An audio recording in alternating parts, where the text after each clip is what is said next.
സുഹൃത്തുക്കളെ, ഞങ്ങളെക്കുറിച്ച് വലിയ ആക്ഷേപം, ഞങ്ങൾ നിസ്കാരത്തിലെ ഫർള് കട്ടൂന്നാണ്. ഞങ്ങളെക്കുറിച്ച് ജനങ്ങൾക്കിടയിൽ മതിപ്പുകൾ ഉണ്ടാക്കാൻ. പക്ഷേ ഞങ്ങൾ എത്രയോ കാലമായി ഇതിന് മറുപടി പറഞ്ഞു, ഇന്നും ഉളുപ്പില്ലാതെ പറഞ്ഞുകൊണ്ടിരിക്കാണ്. ഞങ്ങൾ പറയുന്നത് കുട്ടികളെ പ്രായത്തിനനുസരിച്ച്. ഇപ്പൊ 3ാം ക്ലാസ്സിൽ പഠിപ്പിക്കുമ്പോൾ 2ൽ പഠിപ്പിക്കുമ്പോൾ മൊത്തത്തിൽ നിസ്കാരത്തിന്റെ രൂപ പഠിപ്പിക്കുക, അല്ലാതെ ഇതിന്റെ വിശദമായ കാര്യങ്ങൾ പിന്നീടുള്ള ക്ലാസ്സിലാണ് പഠിപ്പിക്കുക. ഇവര് 3ലെ ബുക്കിലെടുക്കും, കണ്ടോ 14 പറഞ്ഞ തേച്ചില്ല.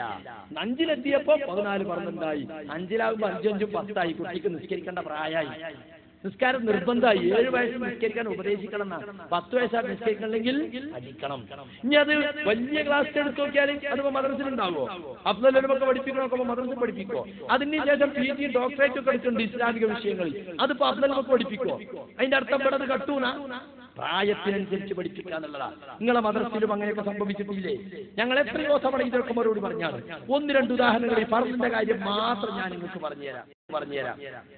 ഇപ്പൊ ഖുറാബാത്ത് പ്രചരിപ്പിക്കുന്നതിൽ പ്രമുഖനായ KV മുഹമ്മദ് മുസ്യാർ പന്താവ് ഒരു മഹല്ലി പരിപാടിയിലാണ് നമസ്കാരത്തിന്റെ ഫർളുകൾ 13ഓ 17ഓ. എന്നിട്ട് അദ്ദേഹം പറയാണ്, നിസ്കാരത്തിന്റെ ഫർളുകൾ 13 എണ്ണമാകുന്നു. റൗളയിൽ ഇമാം നവവി ഇത് 17 ഫർളായാണ് എണ്ണിയിട്ടുള്ളത്.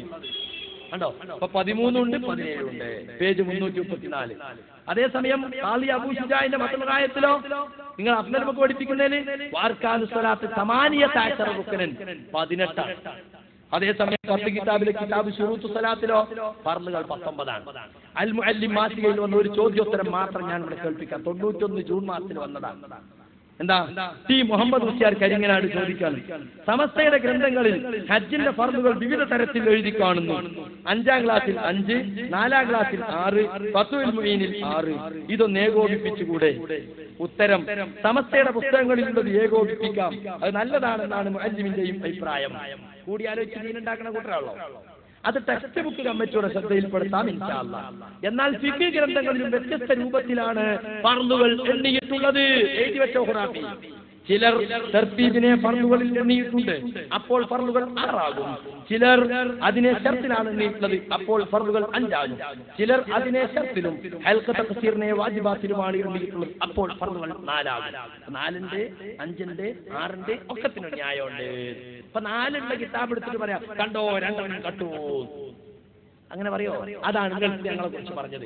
പക്ഷെ അവസാനം അൽവി സഖാഫിയോട് ചോദിച്ചു, നിങ്ങളെ പുസ്തകത്തിലുണ്ടാകാൻ അങ്ങനെ വ്യത്യാസം? നിങ്ങൾ 2 പഠിപ്പിക്കണ വലുതും 3-ലില്ലല്ലോ, 3 പഠിപ്പിക്കണ വലുതും 4-ലില്ലല്ലോ, അല്ല 5 പഠിപ്പിക്കണ വലുതും 3-ലില്ലല്ലോ, 4-ലില്ലല്ലോ എന്നൊക്കെ ചോദിച്ചപ്പോ പറയാൻ എല്ലാം കൂടി ഇപ്പൊ മദ്രസയിൽ പഠിപ്പിക്കാൻ കഴിയോ? അത് വലിയ ക്ലാസ്സിലൊക്കെ പഠിപ്പിക്കണല്ലേ? അതന്നെ ആ ആനുകൂല്യം ഞങ്ങൾക്കും ഭഗവച്ചെന്നൂടെ? എന്തിനാണ് നിങ്ങൾ നാക്കിട്ടടിച്ച് ഫർള് കെട്ടു എന്ന് പ്രചരിപ്പിച്ചത്? അൽവി തന്നെ പറയുന്നുണ്ടോ? സുന്നത്തായ എല്ലാ കാര്യവും കൂടി നമ്മുടെ മദ്രസയിൽ 5ാം ക്ലാസ് അല്ലെങ്കിൽ 7ാം ക്ലാസ് വരെയുള്ള മദ്രസയിലേക്ക് ഉണ്ടാക്കിയ ചെറിയ പാഠപുസ്തകങ്ങളിൽ എല്ലാ സുന്നത്തും കൂടി പറയുകയില്ല എന്ന് മുജാഹിദുകൾക്കും അറിയാം, സുന്നികൾക്കും അറിയാം. കാരണം പിന്നെ നമ്മുടെ 10 തുഹഫ നമുക്കറിയാം, 10 വാള്യം അല്ലേ? ഷർഹുൽ മുഅദ്ദബ് 20 വാള്യമാണ്. ഇമാം മാവർദി അൽ ഹാദി 20 വാള്യമാണ്. ഈ 20-30 വാള്യമുള്ള ഗ്രന്ഥങ്ങൾ രചിക്കേണ്ട ആവശ്യമില്ല.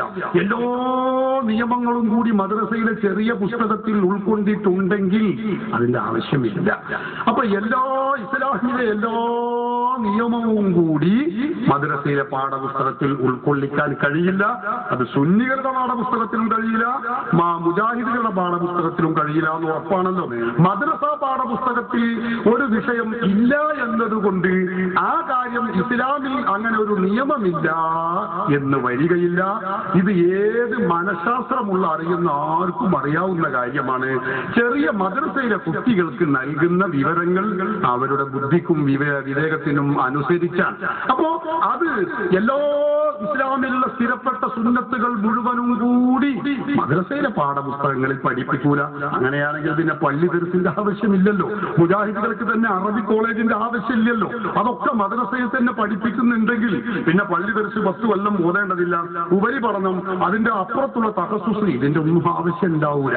അപ്പോ മദ്രസ പാഠപുസ്തകത്തിൽ ഇല്ല എന്നത് കൊണ്ട് അങ്ങനെ ഒരു കാര്യം പുണ്യകർമ്മമാവുകയില്ല എന്ന് എന്താ ആ എല്ലോ കുറുക്കൻ ഓരിടുന്ന മാതിരി ആ എന്നെ അന്നെ കൊണ്ടൊക്കെ പറയിപ്പിച്ചതാ ഞങ്ങള്.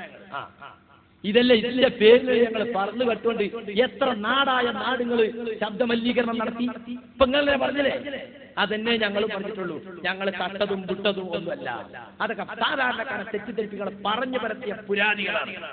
അവസാനം നിങ്ങളെ നാവ് കൊണ്ട് തന്നെ ഞങ്ങളത് പറയിപ്പിച്ചു. അതാ ഞങ്ങളെ പ്രവർത്തനത്തിന്റെ ഗുണം. നിങ്ങളെ കൊണ്ട് തന്നെ പറഞ്ഞ് എല്ലാം കൂടി മദ്രസയിൽ പഠിപ്പിക്കാൻ പറ്റൂല. അപ്പൊ മദ്രസയിലെ ബുക്കിലൊന്നും കണ്ടില്ല, കട്ടു വിട്ടു എന്നൊന്നും പറഞ്ഞേ